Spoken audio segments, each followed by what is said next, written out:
It's not somebody made these up. It's not a conspiracy. It's a contest between ideologies, whether we believe in our institutions here, our national sovereignty, our Constitution, or are we going to further move in the direction of international government, more UN? You know, this country goes to war under UN resolutions.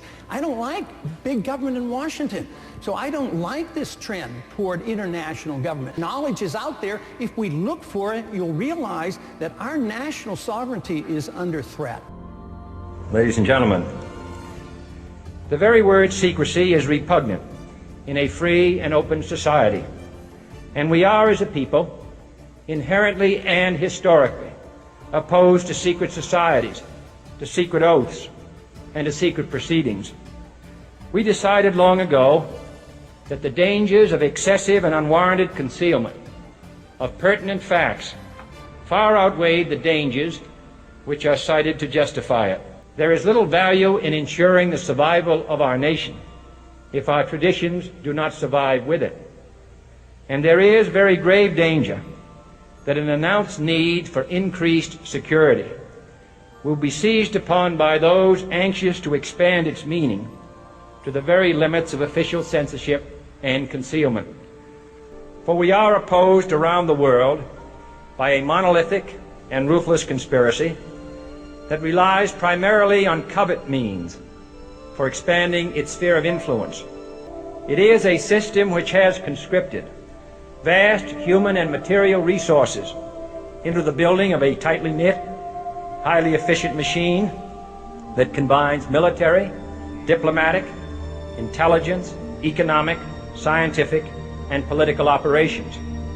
The CFR exists, the Trilateral Commission exists, and it's a, quote, conspiracy of ideas. This is an ideological battle. Some people believe in globalism, others of us believe in national sovereignty.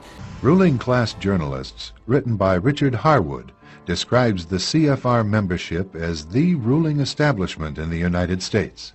The Washington Post article boasted that news reporters who are CFR members do not merely analyze and interpret foreign policy for the United States, they help make it.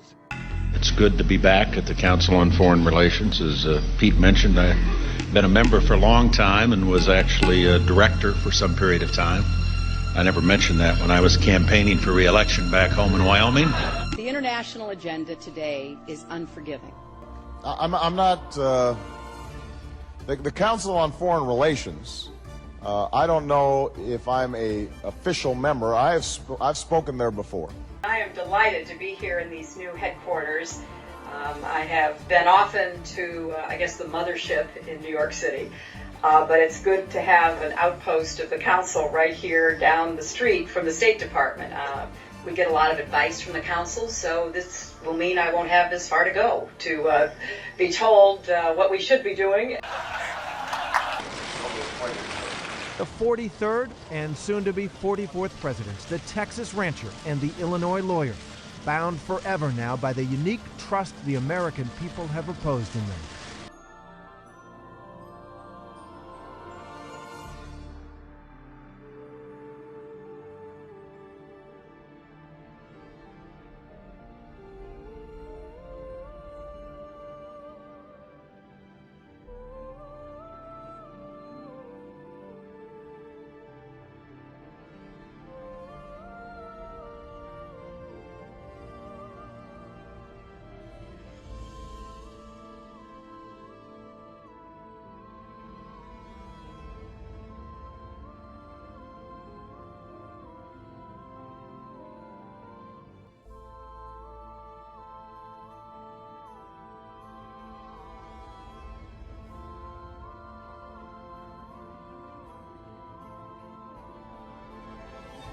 CFR exists, the Trilateral Commission exists, is an ideological battle. Some people believe in globalism, others of us believe in national sovereignty. Knowledge is out there. If we look for it, you'll realize that our national sovereignty is under threat. Congressman Paul, thank you.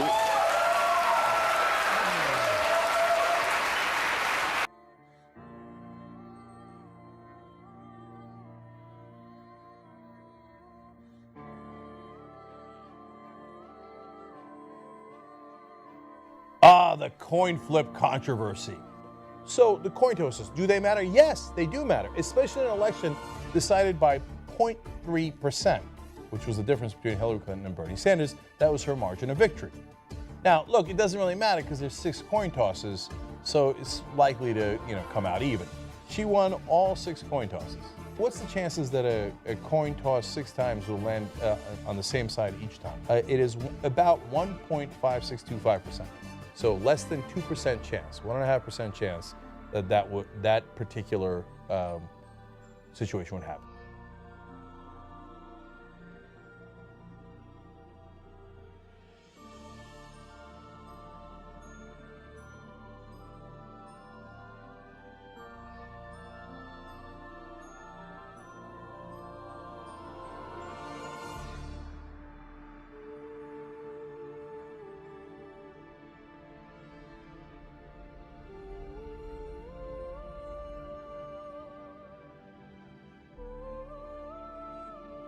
The idea, though, that the establishment candidate, if it's Rubio, if people start coalescing behind Rubio, the idea that the establishment candidates are just going to pick up their marbles and go home. Marco Rubio has a lot of ground to make up.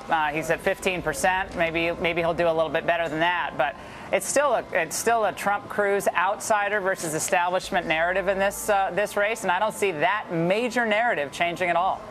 Yeah, and really we're talking about 2 insurgent candidates. The establishment people in Washington don't understand that they've created this insurgency year. Whether people are supporting Trump or Cruz, both are insurgent candidates, and both are hated by the establishment and the elites in Washington.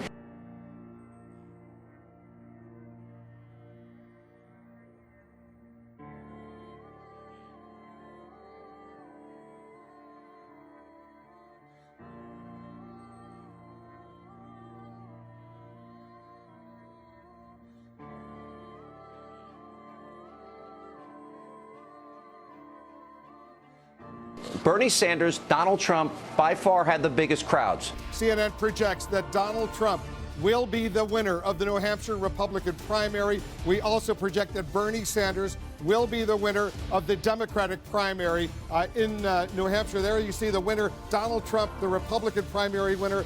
Bernie Sanders, we project, will be the Democratic winner. We make that projection on the basis of the exit poll information we have received. We also make that projection on the actual numbers, the actual votes that have already been tallied. All of the polls in the states are now closed. Bernie Sanders and Donald Trump are both not just making cases on behalf of themselves, but making really detailed and impassioned critiques of their own parties and how those parties need to change.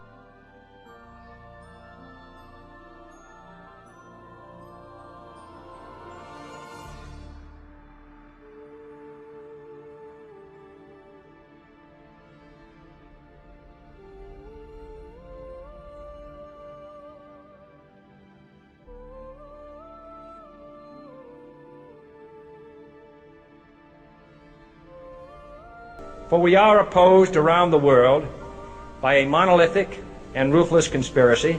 It's not somebody made these up. It's not a conspiracy. It's a contest between ideologies, whether we believe in our institutions here, our national sovereignty, our Constitution.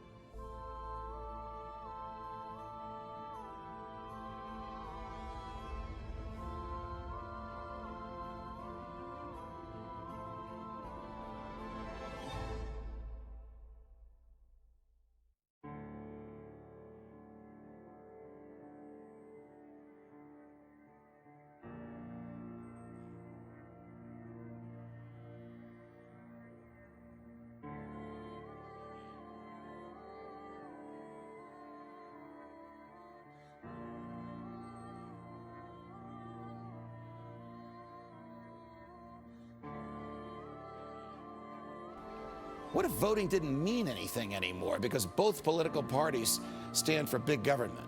What if the government could write any law, regulate any behavior, and tax any event? The Constitution be damned. What if the government was the reason we don't have a Constitution anymore? What if you could love your country but hate what the government has done to it? What if sometimes to love your country you had to alter or abolish the government? What if Jefferson was right? What if that government is best which governs least? What if I'm right? What if the government is wrong? What if it is dangerous to be right when the government is wrong? What if it is better to perish fighting for freedom than to live as a slave?